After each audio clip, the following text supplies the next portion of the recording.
Assalamualaikum warahmatullahi wabarakatuh. Waalaikumsalam warahmatullahi wabarakatuh. Alhamdulillahirabbil alamin. Pada pagi ini kita bersyukur kehadirat Allah Subhanahu wa taala karena bisa menghadiri ujian atau munaqosyah skripsi saudara Muhammad Ishak dengan judul Dampak Bermain Game Online Terhadap Keberagamaan Santri Remaja di pondok ada remajanya ya, santri remaja di Pondok Pesantren Sirojul Mukhlasin, Payaman, Magelang. Anda sudah siap, Mas Ishak, untuk ujian? Marilah kita mulai ujian skripsi pada pagi ini dengan bersama-sama melafalkan basmalah. Bismillahirrahmanirrahim. Yang selanjutnya tentu terima kasih atas kesediaannya, kehadirannya sebagai tim penguji pada pagi hari ini. Yang pertama, penguji utama Ibu Profesor Dr. Dian Nur Ana, kemudian penguji kedua Bapak Dr. Dery ya, Ahmad Amin Rizal, dan saya sebagai pembimbing merangkap penguji Roni Ismail. Sebelum ujian dimulai, Ishak, adakah daftar ralat mungkin yang ingin kamu sampaikan ke para penguji? Daftar ralat tipe apa? Enggak ada, Pak. Enggak ada. Artinya kalau Anda bilang tidak ada, Anda bertanggung jawab atas konten maupun teknis penulisan skripsi Anda dan siap mempertanggungjawabkannya di hadapan para penguji. Ujian itu adalah ujian skripsi ya, Ishak, bukan menguji Anda tapi menguji skripsi Anda nanti. Baiklah, selanjutnya kami persilahkan Saudara Ishak untuk menyampaikan pokok-pokok pikiran dari skripsi Anda. Tentu tidak lebih dari 7 menit, Ishak, karena ini bukan ngajar, Anda presentasi hasil riset. Apa masalah risetnya? Mungkin bisa dari abstrak nanti ya. Kalau perlu ini di paragraf segini, kemudian rumusan masalahnya yang Anda rumuskan begini. Yang kedua, yang ketiga literatur review yang sudah Anda lakukan, kajian pustaka. Yang keempat, kerangka teori yang digunakan. Yang kelima, metode, dan yang keenam, hasil riset yang sudah Anda lakukan, riset lapangan ini. Persilahkan, 7 menit. Baik, Pak. Baik, Assalamualaikum warahmatullahi wabarakatuh. Segala puji bagi Allah Subhanahu wa taala yang telah memberikan kita kesehatan pada pagi hari ini sehingga kita dapat berkumpul dalam satu Zoom guna melaksanakan sidang skripsi atau ujian munaqosyah. Saya ucapkan terima kasih kepada Bapak Roni Ismail selaku Ketua Sidang Pembimbing sekaligus penguji, dan Bapak Dery Ahmad Rizal, Sekretaris dan Penguji, sekaligus juga Ibu Dian Nur Ana sebagai Kaprodi dan Penguji. Perkenalkan, nama saya Muhammad Ishak, NIM 17105020027. Langsung aja, waktunya berjalan. Oh iya, Pak. Udah kenal, tahu NIM-nya. Langsung saja ya.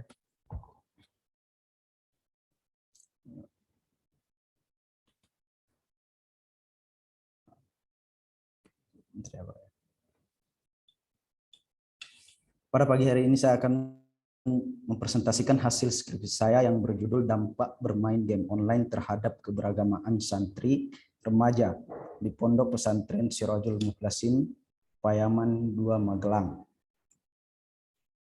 Langsung saja bab pertama, latar belakang.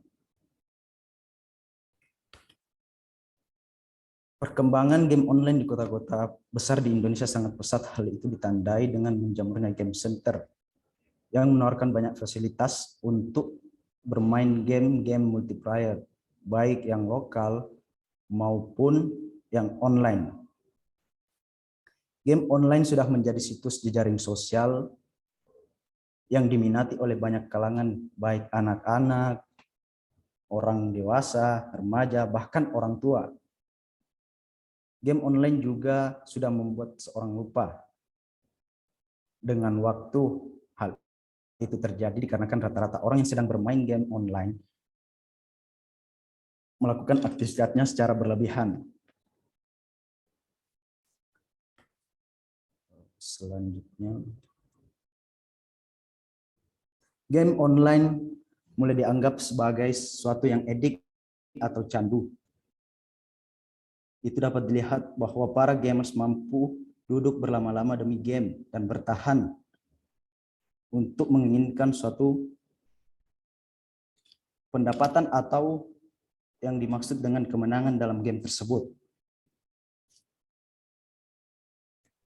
Menurut Andang, dalam bukunya Education Game.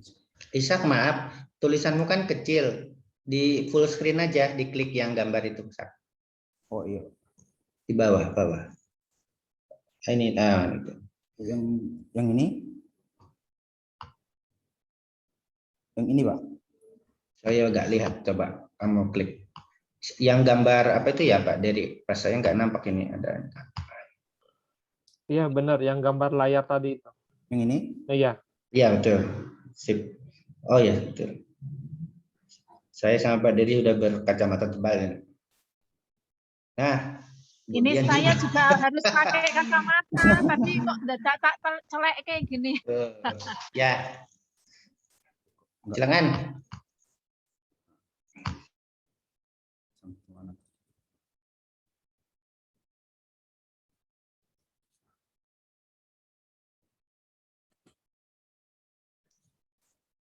Apabila remaja tidak mampu melaksanakan, salah ini Pak, lewat. Maraknya perkembangan game online membuat aktivitas keagamaan yang dilakukan oleh remaja santri kian menurun. Seperti halnya sholat 5 waktu sudah mulai ditinggalkan, kegiatan-kegiatan keagamaan seperti mengaji di pondok pesantren juga sudah mulai diabaikan. Itu disebabkan karena keseringan mereka melakukan game online. Selanjutnya,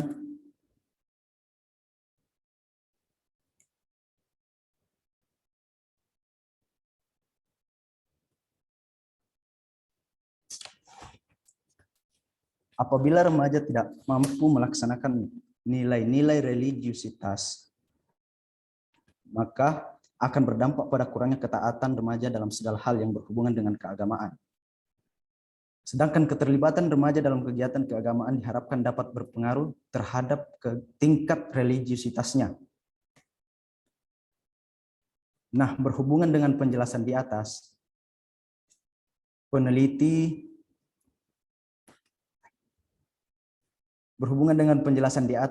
melihat bahwa remaja atau santri dari Pondok Pesantren Sirajul Muhlasin Payaman 2 Magelang sudah mulai berkurang dalam menanamkan nilai-nilai religiusitas.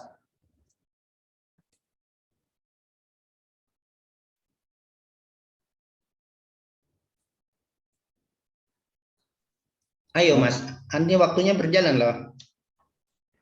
Sudah 5 menit loh. Selanjutnya tujuan penelitian.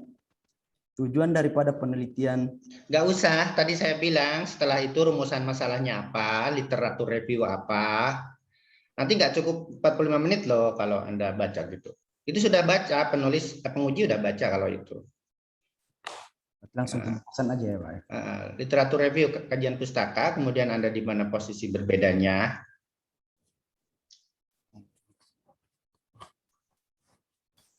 Kajian pustaka. Kajian pustaka tidak tak cantumin di portfolio. Oke, baca aja.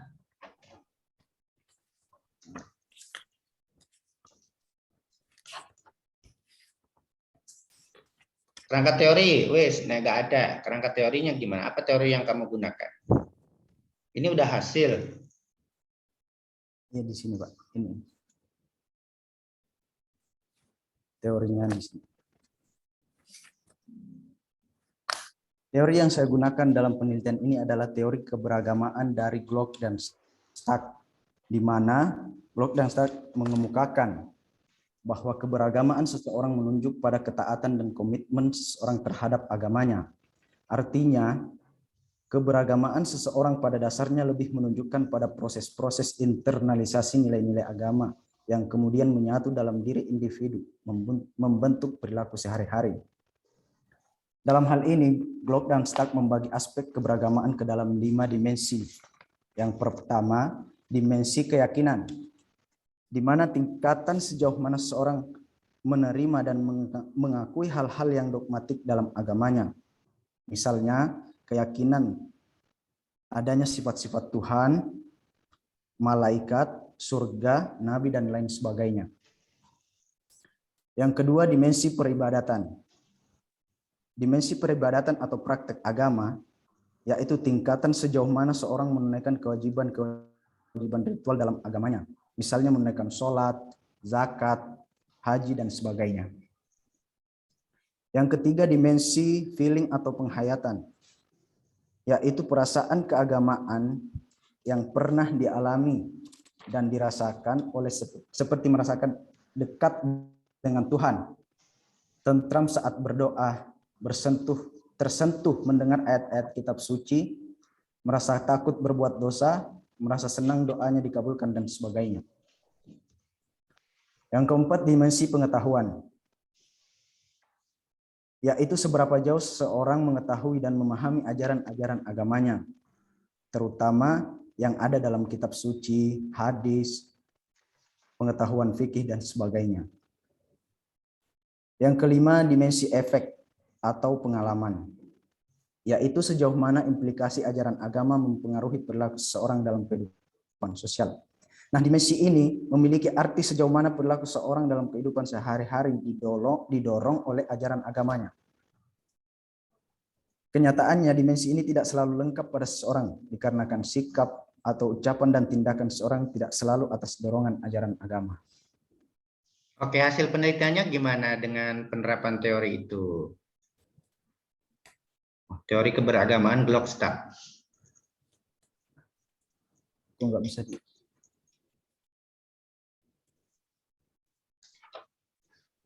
Gimana keberagaman santrinya?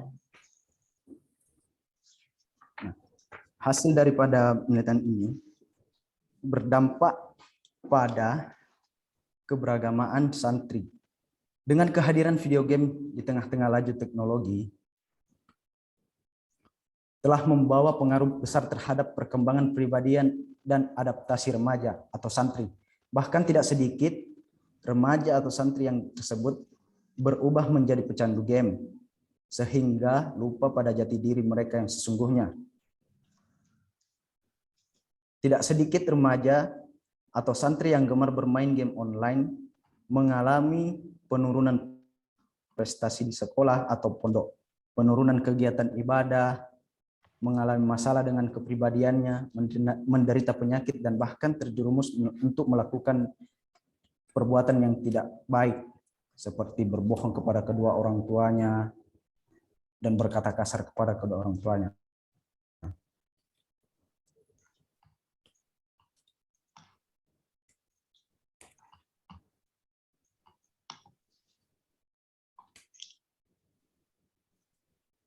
Selanjutnya kesimpulannya. Kesimpulan daripada skripsi saya, yang pertama adalah penggunaan game online pada santri remaja atau yang disebut dengan gamers di Pondok Pesantren Sirajul Mukhlasin Payaman 2 relatif tinggi. Hal tersebut terlihat dari pesatnya perkembangan informasi dan komunikasi membuat orang dengan mudah mengakses informasi termasuk para santri remaja. Salah satu perkembangan teknologi yang sedang berkembang pesat akhir-akhir ini adalah perkembangan game online. Hal tersebut kemudian didukung oleh semakin banyaknya tempat-tempat bermain game online seperti warung game atau warnet. Antusiasme para santri remaja atau gamers disebabkan oleh adanya tekanan dari teman, game online semakin variatif, serta kurangnya pengawasan dari orang tua masing-masing santri gamers. Oke. Kesimpulan yang kedua, game online di kalangan santri Pondok Pesantren Sirajul Mukhlasin Payaman 2 Magelang berdampak pada kepribadian santri. tidak sedikit yang gemar bermain game online mengalami penurunan prestasi di sekolah atau pondok. Bahkan para santri gamers tersebut mengalami penurunan kegiatan ibadah, mengalami masalah dengan kepribadiannya, menderita penyakit, dan bahkan terjerumus untuk melakukan tindak kriminal. Oke, cukup ya. Sudah 12 menit Anda korupsi 5 menit. Baik, terima kasih Mas. Tutup dulu itunya. Stop dulu, oke. Baik, terima kasih. Selanjutnya saya akan memberi pemanasan ujian sebelum penguji utama 1 dan 2 akan menguji Anda. Yang pertama, kalau ditanya ulang oleh penguji, sebetulnya apa toh masalah penelitian dari skripsi Anda ini? Dan kalau di latar belakang masalah ada di paragraf berapa? Di paragraf, Ya, apa dulu masalahnya? Jangan paragrafnya dulu. Masalah risetnya apa toh? Kok kamu ngangkat tema ini untuk skripsi Anda? permasalahan yang ada pada skripsi yang saya angkat ini adalah game online saat ini berkembang dengan pesat sehingga para santri ikut antusias dalam meramaikan, istilahnya seperti itu. Itu masalah bagi riset, masalah santri main game online kan nggak apa-apa toh, Karena berpengaruh terhadap keberagamaannya. pengaruh di mana?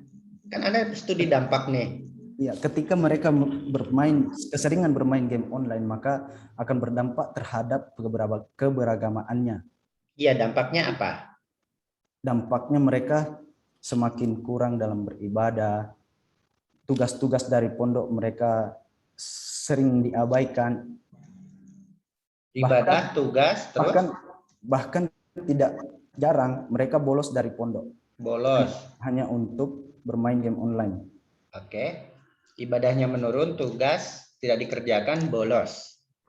Itu ya. Perilaku terhadap orang tua juga kurang baik. Seharusnya Anda menjawab itu dengan teori yang Anda gunakan kan? Ya toh, mungkin pertama Anda jawab bahwa santri yang seharusnya belajar ilmu agama, apa tuh masalah penilaian itu Mas Isak? Ya. Apa tuh masalah riset itu? Problem riset itu apa? Ada kesenjangan antara idealitas dengan realitas toh. Seharusnya begini, senyatanya begini. Dasein dason ya Budian ya. Atau daslon dasein. Dasein dason. Seharusnya mereka belajar ilmu agama tapi kok sampai kecanduan gitu kan. Itu dia. Nanti akan diperdalam oleh penguji ya. Salah satunya mungkin itu, dan Anda harus mampu menunjukkan di paragraf mana. Tentu Anda juga harus menunjukkannya di abstrak gitu. Kan itu tuh isi abstrak itu. Ya. Kemudian yang kedua, rumusan masalah Anda apa? Rumusan masalah. Harus di luar kepala loh, itu nggak nyari-nyari lagi. Selalu Loh, kan itu yang menggelitik Anda untuk menulis riset ini toh. rumusan masalah. Rumusan masalahnya ada 2, Pak. Satu, yang pertama, mengapa santri pondok pesantren Sirajul Muhlasin Payaman 2 bermain game online, dan yang kedua, bagaimana dampak game online pada keberagamaan para santri remaja di pondok pesantren Sirajul Muhlasin. Oke. 2 rumusan masalah itu Anda teliti, Anda cari informasinya melalui wawancara. Dengan teori apa yang Anda gunakan itu? Teori keberagamaan, dimensi keberagamaan dari Glock dan Stark. Oke, religious dimension ya. Yeah. Buku aslinya An American Piety itu ada, tapi memang tidak ada di perpustakaan ini. Itu teori keberagaman yang sangat banyak digunakan, populer, termasuk di prodi psikologi UGM. Kalau Anda baca bukunya Subandi itu menggunakan teori itu, Prof. Subandi ya. Dan teori itu juga sudah dimodifikasi oleh Jalaluddin Rahmat dengan teorinya psikografi agama. Dan Jalaluddin Rahmat menambahkan dimensi 1, dimensi sosial. Artinya gimana toh teori itu kalau Anda gambarkan itu? Saya misalnya keberagamaan Roni Ismail. Terus Anda Atau santri tadi lah, wes jangan jauh-jauh. Santri tadi yang main game itu, yang kata Anda sampai addicted, sampai lupa waktu, sampai aktivitas keagamaan menurun, sampai mengaji terabaikan, sampai berani berbohong sama orang tua. Nah, kalau keberagaman santri itu, ini juga sudah masuk ke hasil penelitian, sebetulnya Anda harus itu tadi menjelaskan di hasil penelitian. Terus gimana toh keberagaman santri itu setelah terdampak buruk, ya dampak itu kan negatif dan positif toh. Terdampak buruk dengan game online. Dengan teori ini berapa dimensi, Isa? Ada 5, Pak. Ya, gimana penjelasannya? Sewaktu Anda meneliti itu. Setelah dilakukan wawancara dengan beberapa narasumber, keberagamaan yang dampak daripada game online terhadap keberagamaan para santri tidak kesemuanya, Pak. Dari kelima, Ya, sebutkan satu-satu. Ada berapa dimensi? Satu. Yang pertama, dimensi keyakinan. Gimana? Ada dampak buruk tak? Tidak ada dampak buruk terhadap dimensi keyakinan karena mereka semua yakin bahwa Tuhan itu ada. Oke. Jadi apa interview guide Anda untuk memastikan dimensi keyakinan para santri ini? Pertanyaannya apa saja? Saya tanyakan, apakah kamu percaya bahwa adanya Tuhan? Dimensi keyakinan. Oke, percaya ya. Kemudian yang kedua, dimensi apa? Kemudian yang kedua, dimensi ritualistik. Gimana ritualistik mereka setelah mereka main game ketika addicted ini? Terdapat dampak dari game online tersebut pada dimensi ritualistik ini. Terlihat dari mereka yang sudah melalaikan sholat 5 waktu. Oke, good. Dimensi ketiga? Dimensi ketiga, experiential atau pengalaman. Ya. Dari dimensi pengalaman tersebut juga mereka tidak berdampak buruk. Karena rata-rata daripada santri memiliki pengalaman keagamaan yang baik.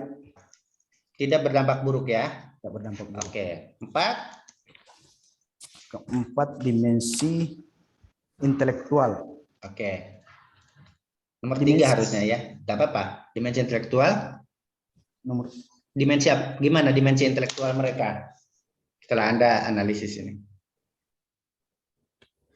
Ya, seperti kita ketahui bahwa santri adalah pelajar, maka santri memiliki pengetahuan yang luas tentang ajaran agama.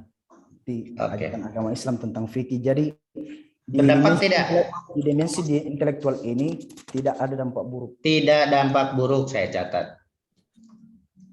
Dimensi keyakinan tidak dampak buruk, dimensi ritualistik ada dampak buruk, dimensi eksperiensial tidak dampak buruk, dimensi intelektual tidak dampak buruk. Yang kelima dimensi konsekuensial. Ya, apa konsekuensial dimensi apa itu? Moral ya. Ya, dimaksudkan untuk mengukur sejauh mana perilaku para gamers dimotivasi oleh ajaran agamanya. Itu berdampak buruk tidak? Dampak buruk, Pak.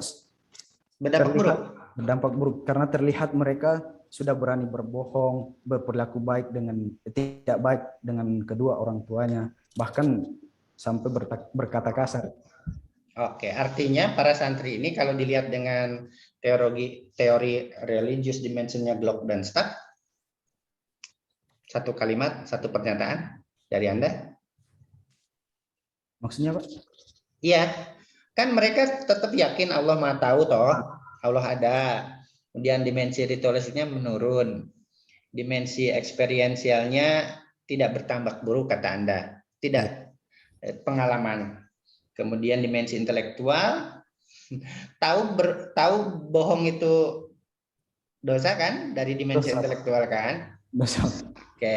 Kemudian dimensi konsekuensial berdampak buruk karena mereka berbohong. Gitu ya.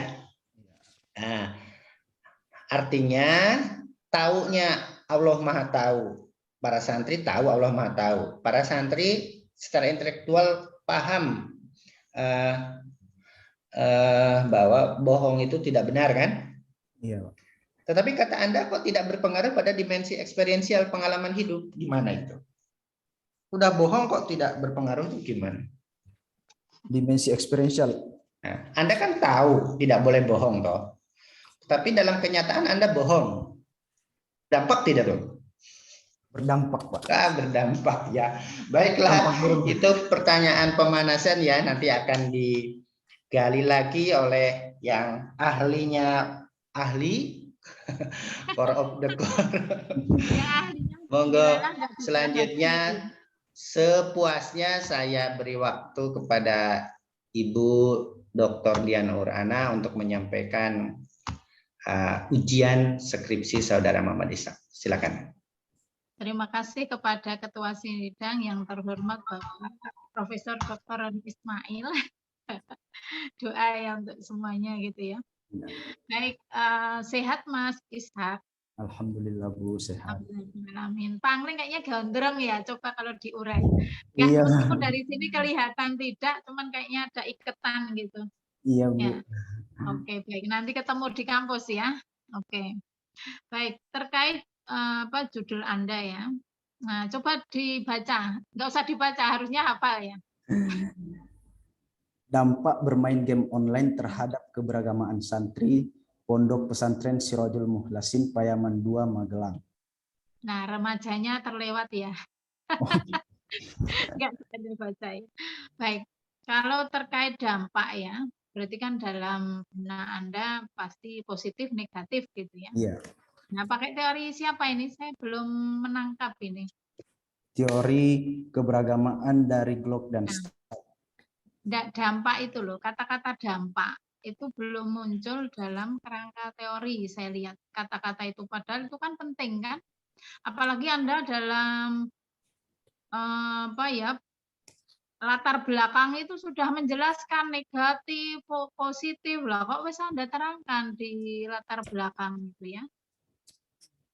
Jadi perlu ada penambahan, ya istilah dampak itu apa? Ataukah implikasi atau apa gitu. Apa sih namanya dampak, Mas Ishak?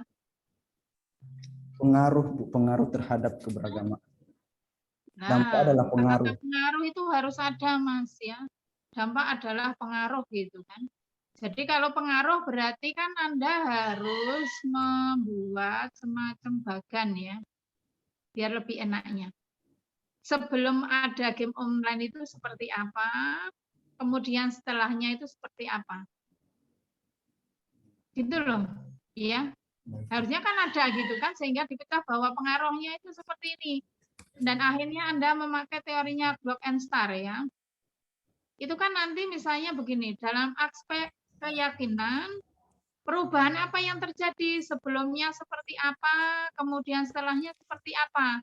Jika itu ada, wah A+ lah nilai skripsimu ya. Jadi ada namanya perbandingan. Kalau jenenge dampak kan berarti sebelum misalnya gitu. Sebelum ada game online seperti apa, kemudian game online masuk, akhirnya seperti apa. Gitu ya. Nah, Iya. saya pengen bertanya meskipun belum ada dalam skripsi kamu ya, saya otak-atik ya. Sebelumnya seperti apa kira-kira? Gimana Bu? Dalam segi keyakinan seperti apa sebelumnya? Dalam segi keyakinan para santri sebelum mereka bermain game online, begitu Bu. Nah, sejak kapan dia bermain game online? Mereka bermain game online ketika mereka mengenal dengan namanya handphone. Itu kapan? Itu kan pertanyaan ya, karena ada kata-kata bermain game. Nah, ini Anda bertanya pada berapa orang Mas yang ditanya? 10 orang Bu. Oke, 10 orang. Karena saya melihat kok hanya 2, Nasruddin dan juga satu siapa? Ada di bab Nah, itu Nasruddin dengan Asmadi ya. Kok 2 itu yang saya ya terlihat, yang lain enggak. Oke, baik. Hanya 10 ya, 10 santri. 10 dari berapa jumlah santrinya? kurang lebih 521 santri. Nah, bagaimana kamu mencari orang-orang yang bermain game? Dengan cara apa kamu memilih sampai 10 orang dari 500 orang santri itu? Kemarin sebelum penelitian saya Atau ada melakukan santri di sana? tidak, Bu. Oh, tidak. Tapi kebetulan teman-teman ada yang nyantri di sana, mondok di sana. Nah, Anda tuliskan enggak kira-kira saya memilih 10 orang ini karena alasannya apa? Kenapa 10 orang ini? Ataukah dari 500 itu hanya 10 orang yang bermain game? Cara mengetahuinya Anda dengan apa?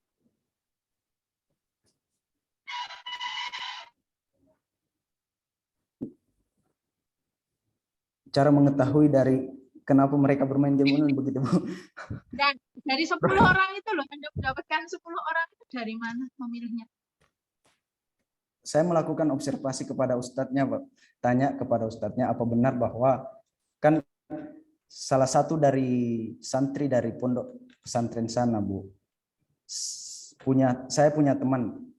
Kebetulan ketika mereka liburan dari pondok, mereka mainnya Terputus. Halo. Suaranya enggak terdengar. Ishak, Saya enggak terdengar. suaramu terputus ke mute, Po. karena tidak akan tahu mereka bermain game online.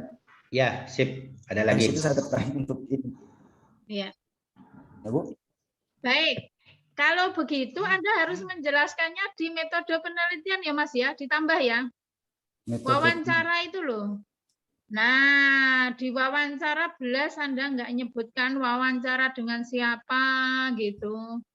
Berapa orang, itu sama sekali nggak ada. Karena hanya saya lihat hanya wawancara adalah bla bla bla tanpa menyebutkan wawancara dengan siapa dan di sebagainya. metode penelitian. Kenapa saya bertanya ini? Karena dalam skripsi Anda itu belum ada. Gitu ya. Jelas ya? Jadi ditambah Anda tulis sendirilah. Jadi ditambah itu ya. Ya. Kalau 10 orang misalnya dari 500, 10 orang dari mana? Nah, itu toh. Nah, ini terlihat observasi juga hanya apa ya? Tidak Anda sebutkan observasinya berapa bulan, kemudian di mana? Nggak dijelaskan cuman apa itu observasi, wawancara gitu ya. Kemudian di analisis data itu terlihat Anda belum selesai nih kayaknya skripsinya. Mohon maaf ya. Seolah-olah karena kayaknya nggak Anda rubah ini setelah proposal Pak Roni, kayaknya setelah proposal langsung terjun. Nah, ini tidak mengcross-check lagi ke pendahuluan gitu loh. Di situ kan ada namanya bagaimana Anda mengolah data ini, mereduksi katanya yang direduksi apa, kurang banyak Mas di analisis data ya. Oke? Iya. Nah, di situ ya kelemahan skripsi kamu. Kalau judulnya sudah oke. Apa ya?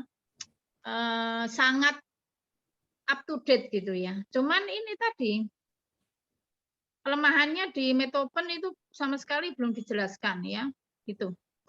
Oke, dan juga memperbandingkan nanti belum Anda jawab sebelumnya seperti apa dan setelahnya seperti apa. Nah, ini kan dampaknya kok saya lihat kok malah tetap positif ya. Nah, itu toh.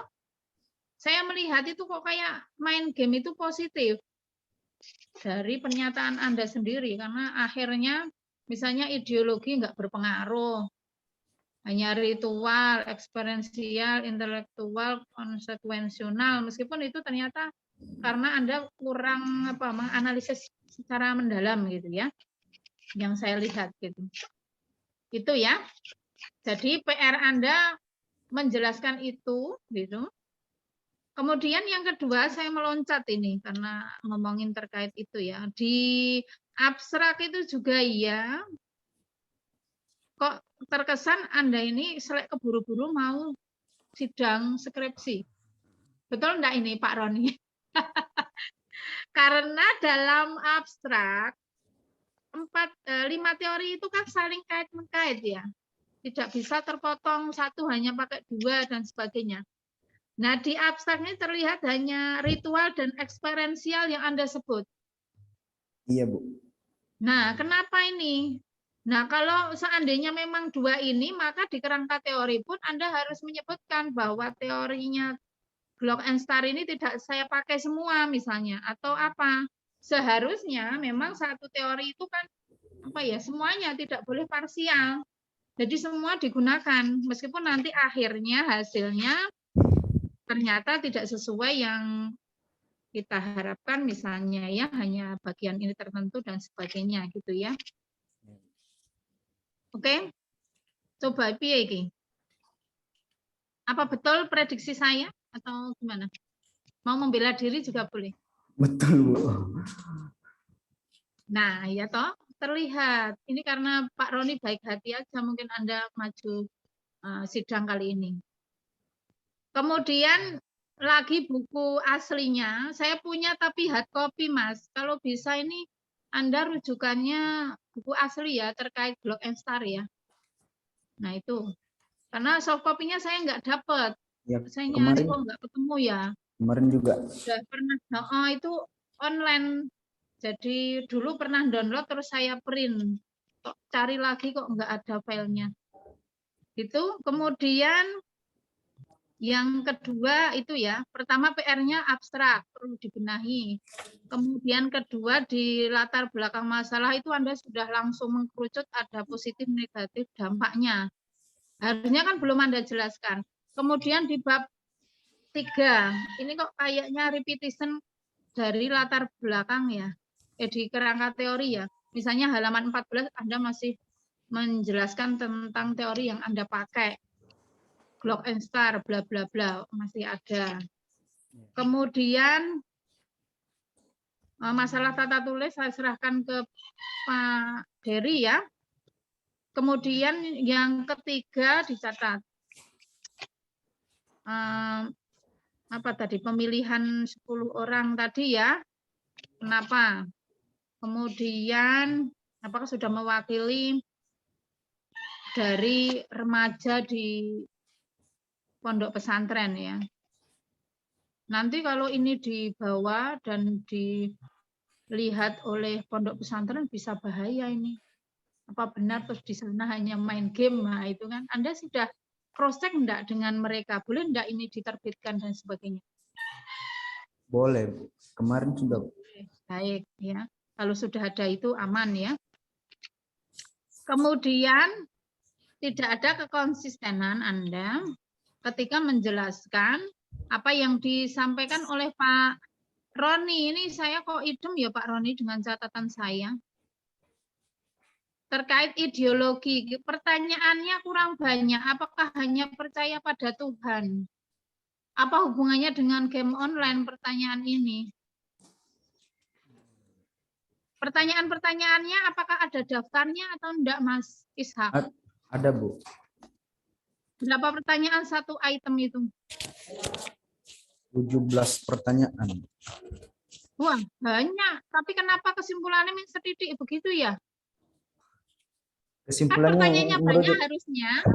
Nah, itu saya mau bertanya. Dari aspek ideologi, apakah 10 orang itu Anda wawancarai semua? Iya, Bu. Saya wawancarai semua. Dan kenapa hanya ada 2 yang Anda kutip? Oh, yang saya cantumkan di skripsi memang tidak semuanya, Bu. Loh, kenapa alasannya? Ya, alasannya takut ketebelan, Bu. Skripsi. Loh, kok ketebelan? Nah, ini. Wah, Anda itu kan intinya di bab 4 ini. Kok lah ini kurang data ya. Nah, ini karena Anda nggak keburu di DO, maka setelah ujian harus Anda ramu lagi ya. Eman-eman kata 10 orang loh. Nah, ya, harusnya kan dari aspek keyakinan ini dari 10 orang ya. Itu kira-kira kesimpulannya apa? Apakah semuanya percaya? Semuanya dari percaya, 10 orang. Oke, nah percaya. itu Anda tambah bahwa dari wawancara 10 orang, nah dituliskan. Itu berkesimpulan bahwa mereka semuanya percaya. Nah, gitu toh. Kemudian yang ritual dari 10 orang berapa? Yang sholatnya tertib. Setelah, nah ini kan harus perbandingkan memang Mas. Sebelum ada game online dan enggak. Kalau jelas yang jangan-jangan dari sebelum game online dia juga sudah. Gitu loh. Paham enggak? Jangan-jangan sebelum dia main game online, dia memang nggak pernah sholat itu loh.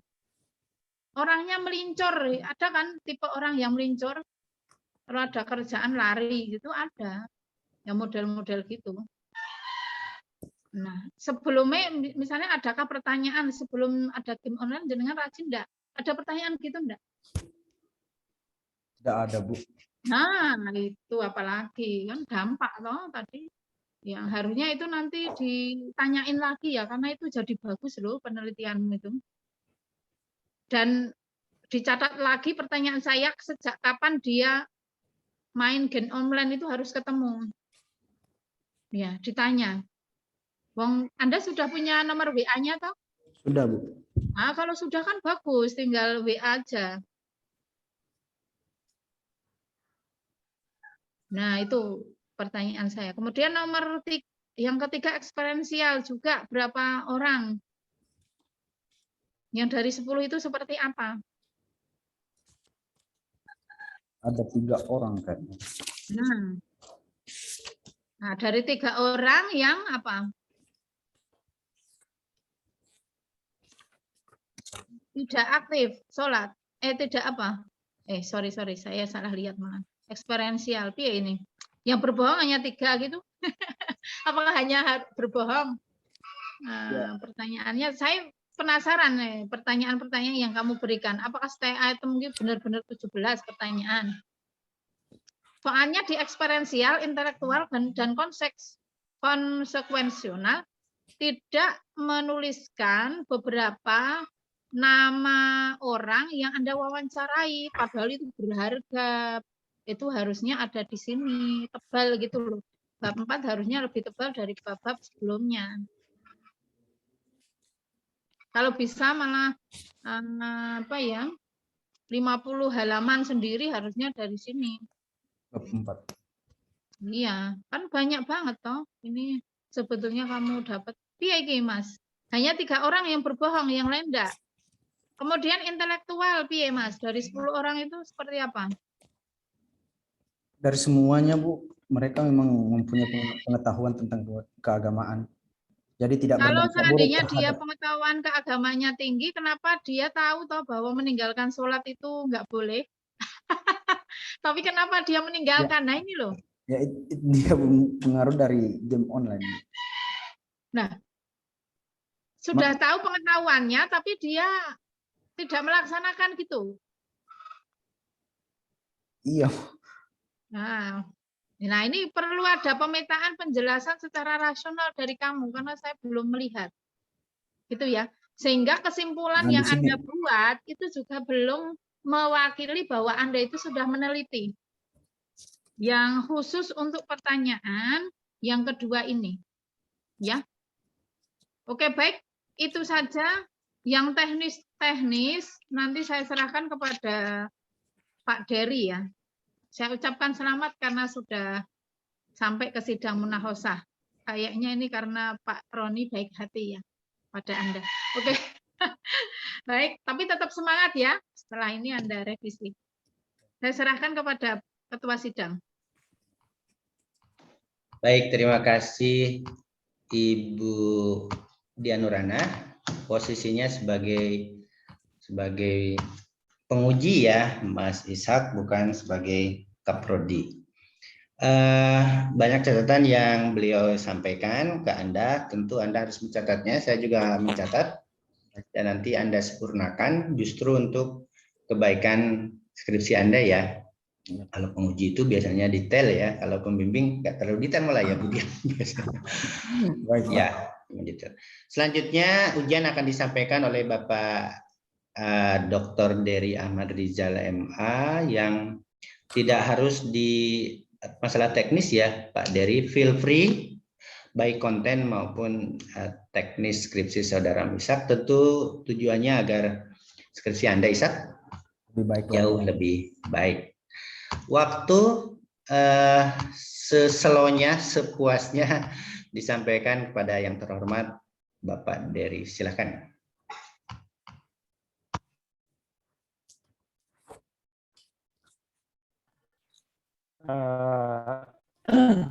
Baik, Bismillahirrahmanirrahim. Terima kasih Pak atas waktunya. Kemudian saya ucapkan selamat kepada Mas Ishak telah menyelesaikan skripsinya, tugas akhirnya ya, sampai masuk pada ujian munaqosyah atau skripsi. Memang seperti tadi yang disampaikan dua penguji, memang sedikit menarik ketika membahas bagaimana game online ini bisa masuk ke dalam ranahnya pondok pesantren gitu ya. Kalau yang kita ketahui biasanya game online menyasarnya kepada sekolah-sekolah yang formal ataupun memang dari tingkatan lepas dari ikatan pondok pesantren seperti itu. Yang ingin saya tanyakan sebenarnya diisi ada mengatakan jenengan wawancara dengan ustadznya, kalau tidak salah Ustadz Yusuf, bagaimana jenengan menuliskan mengenai aturan-aturan di pondok pesantren tersebut. Kemudian yang ingin saya tanyakan bagaimana para santri ataupun dari mana pengawasan dari ustadznya terhadap mas santri-santrinya sehingga bisa lepas seperti itu, sehingga bisa game online dan sebagainya. Itu awal yang ingin saya tanyakan. Bagaimana siklus ataupun iklim yang di sana seperti itu, Mas, yang di pesantren. Tata tertib begitu ya, Pak? Iya. Sehingga bisa santrinya bisa lepas, bisa bermain game online ataupun bisa bermain HP dan sebagainya. Jadi di pondok pesantren tersebut memang ada larangan untuk membawa HP atau bermain HP. Tetapi di pondok itu setiap sekali seminggu mereka ada libur hari Kamis kalau nggak salah sama hari Jumat. Jadi santri-santri ketika libur mereka keluar dari pondok, bahkan mereka menitipkan HP-HP mereka di rumah-rumah warga begitu, Pak. Jadi ketika liburan telah datang maka mereka bermain game online di sana. Itu yang perlu sebenarnya diperketat lagi aturannya dari Ustadz. Oke. Kemudian tadi memang sudah banyak dibahas dari dua penguji. Kemudian sejauh mana klaim jenengan terhadap berkurangnya atau menurunnya nilai-nilai religiusitas yang ada di santri? Karena tadi dari pendapat jenengan mengenai 10 orang yang diwawancarai dengan jumlah 500, saya kira itu belum bisa menggambarkan keseluruhan. Tetapi sejauh mana jenengan bisa mengatakan bahwa nilai-nilai yang santri-santri yang bermain online itu menurun? Sejauh mana, Mas? Ya, itu terlihat. Saya kira untuk tadi mereka yakin ya, saya kira itu memang pemahaman dasar terhadap keyakinan ya. Kemudian terhadap sholat 5 waktu dan sebagainya, itu apakah benar-benar dia meninggalkan atau memang hanya klaim dari Mas Ishak saja yang ada di lapangan? Ya memang mereka mengaku, Pak, bahwa mereka kadang tidak sholat ketika sedang bermain game online. Karena alasan mereka adalah bahwa game online yang mereka mainkan tidak bisa di-pause, Pak. Jadi tidak bisa ditinggalkan, maka ketika mereka bermain game online, terus ketika azan berkumandang, mereka abaikan begitu, Pak. Oke, berarti idealisnya ataupun itunya sudah berkurang ya. Mereka percaya tetapi bisa. Iya. Artinya bisa dinego begitu ya. Oke. Oke, menarik. Tadi sudah banyak dibahas sebenarnya dengan pembahas sebelumnya. Yang itu hal yang agak sedikit bagi saya mengganggu, bahwa sejauh mana jenengan bisa mengklaim dari santri tersebut nilainya berkurang. Tetapi tadi sudah dijawab, Mas Ishak mengobservasi di 10 orang dari 500 santri. Artinya ya tidak bisa diklaim secara keseluruhan, tapi ya itu bisa diperjelas lagi seperti tadi Budian, bahwa sebagaimana yang diwawancarai hanya 10 santri seperti itu. Itu kemudian saya hanya sedikit kepada teknis, bahwa ada beberapa kata asing ataupun kata bahasa Inggris seperti itu yang masih jenengan tuliskan tegak. Setahu saya kalau kalimat asing ataupun kata asing itu bisa diberikan aturan italic ataupun miring seperti itu, Mas. Oh, iya. Lalu terhadap konsisten penulisan game online. Ada di beberapa bab, ada yang masih miring, ada yang lurus, tegak lurus juga. Yang terakhir mungkin Mas, jenengan mungkin tadi kata Budian belum merubah bab satunya pendahuluan. Saya kira memang iya. Jenengan bisa cek di sistematika penulisan di bab 1 yang terakhir, bahwa di bab 2 sepertinya jenengan masih membahas game online, tetapi ketika berlanjut di bab 2 penulisannya, itu jenengan membahas bagaimana pondok pesantren, gambaran umum pondok pesantren. Itu saja kalau dari saya. Jadi memang mungkin saya kira Mas Ishak terburu-buru belum ngecek semuanya. Ya, itu saja sedikit saya dari saya Pak Roni terhadap Mas Ishak. Tadi sudah banyak dijawab ketika pertanyaan Pak Roni dan Pak Budian. Itu saya kembalikan kepada Pak Roni. Monggo Pak.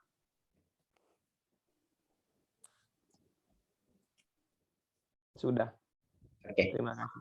Baik, terima kasih Pak Dery Ahmad Rizal yang sudah memberi banyak masukan juga ya tentang serapan-serapan dari bahasa asing. Ishak, pastikan konsisten pakai italic ya, pakai miring. Kemudian betul itu Pak Dery ya, waktu main game azan sholat kan nggak bisa di pause tuh, jalan. Berbeda dengan zaman saya, mungkin zaman Pak Dery ya. Kalau kita kan bukan game online ya Pak Dery, bukan kita, saya. PlayStation ya kita dulu ya Pak Dery. PlayStation bisa pause, sholat dulu, bahkan sholat di situ, atau kawan kita main dulu sendiri gitu ya, karena cuma main bola. Game PlayStation lama kan cuma bola kan, nggak yang lain berdua. Kalau game online kan online ya, internet ya, full, bukan televisi dengan mesin itu.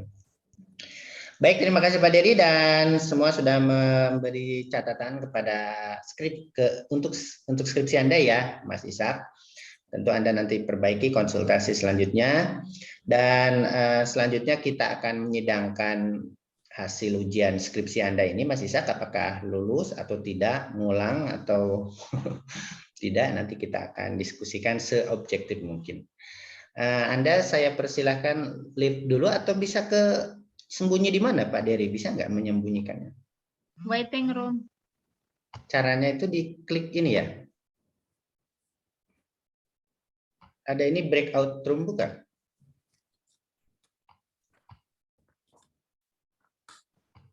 Klip aja dulu ya Pak Dery ya. Bisa klip dulu aja sebentar. Oh, baik Pak. Nanti saya calling lagi.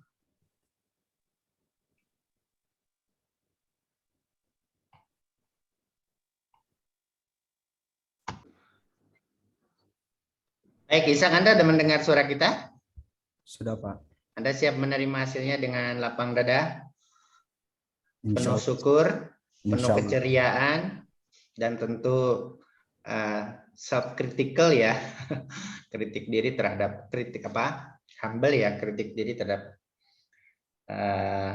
hasil Anda. Baik, skor dicabut. Saudara Muhammad Ishak, setelah kami bertiga menjalankan ujian ini, kemudian menyampaikan pertanyaan-pertanyaan terkait skripsi Anda dan jawaban Anda terhadap jawaban itu, tentu juga sikap Anda terhadap merespon. Kemudian kami mendiskusikannya bertiga secara alot. Apakah Anda siap menerima hasilnya? Insya Allah siap Pak. Masuk ujian ulang? Insya Allah siap Pak. Insya Allah. Baik. Mau Budian, kapan kita jadwal lagi? Baik. Saudara Ishak, sidang yudisium ujian skripsi Anda memutuskan secara objektif, keilmuan, transparan, akuntabel ya, bahwa Anda dinyatakan lulus dari ujian skripsi ini dengan nilai 91,6. Karena bertiga ada 0,6-nya. Atau amin. Apakah Anda menerima hasil ini atau ingin cari data lagi di lapangan informasi untuk dapat A, ujian ulang lagi? Ya, terima hasil ini Pak. Terima ya. Saya kira mau ujian ulang di Balai Ayu apa gitu ya Pak Dery. Boleh. Ya, Anda dinyatakan lulus dengan nilai amin 91,6 dengan banyak perbaikan dari dari penguji tadi ya, tentu Anda harus memaklumi diri Anda juga self critical bahwa Anda peneliti pemula toh, Iya, dengan skripsi ini sudah bagus gitu. Kenapa kami memberi banyak masukan? Karena kebetulan kami lebih sering meneliti sehingga tahu ini dan itu. Bukan untuk menjatuhkan Anda, tetapi untuk lebih baiknya skripsi Anda dan nilai Anda tidak jatuh, bagus sekali. Anda lulus dengan sangat memuaskan. Oleh karena itu, jika Anda sudah yudisium, sudah memperbaiki skripsi Anda sudah berhak nanti menyandang gelar SAG, Sarjana Agama, seperti Budian ya, SAG, Sarjana Agama. Dan Anda juga berhak untuk melanjutkan ke studi lanjut, magister. Tentu kalau Anda cita-cita jadi dosen, tempuhlah studi S2 yang sama dengan S1 Anda, yang linear ya, atau pendalaman dari atau spesifikasi dari keahlian Anda, mungkin nanti psikologi atau apa gitu. Atau studi agama-agama saja, di sini ada S2. Anda berhak melanjutkan ke S2. Tentu Anda juga harus sampaikan terima kasih, kabar gembira ke orang-orang terdekat Anda, orang tua Anda terutama, mungkin calon istri Anda, kawan-kawan Anda seangkatan, Kayaknya sudah punya dari bacanya. belum ada. lain-lain bahwa Mak, Mak apa Mak itu? Mak, saya sudah lulus Mak, terima kasih gitu. Bapak atas biayanya dan supportnya segalanya. Terakhir tentu sebagai pembimbing saya mohon maaf atas banyak kekurangan tentunya ya. Anda memang intensif Budian akhir-akhir ini bimbingannya luring karena mungkin ada target ingin cepat selesai gitu. Alhamdulillah. Tentu terakhir sekali saya ucapkan selamat Anda sudah lulus, kemudian silakan revisi nanti segala sesuatunya secara administrasi Anda selesaikan supaya Anda bisa segera wisuda. Itu ya, nanti temui beliau berdua, dengan saya urusannya sudah selesai. Marilah kita tutup bersama-sama dengan melafalkan hamdalah. Alhamdulillahirrabbilalamin. Assalamualaikum warahmatullahi wabarakatuh. Terima kasih ya Budian, Pak Dery, Terima kasih Pak. semuanya. Bu. Selamat ya Mas Ishak ya. Terima kasih.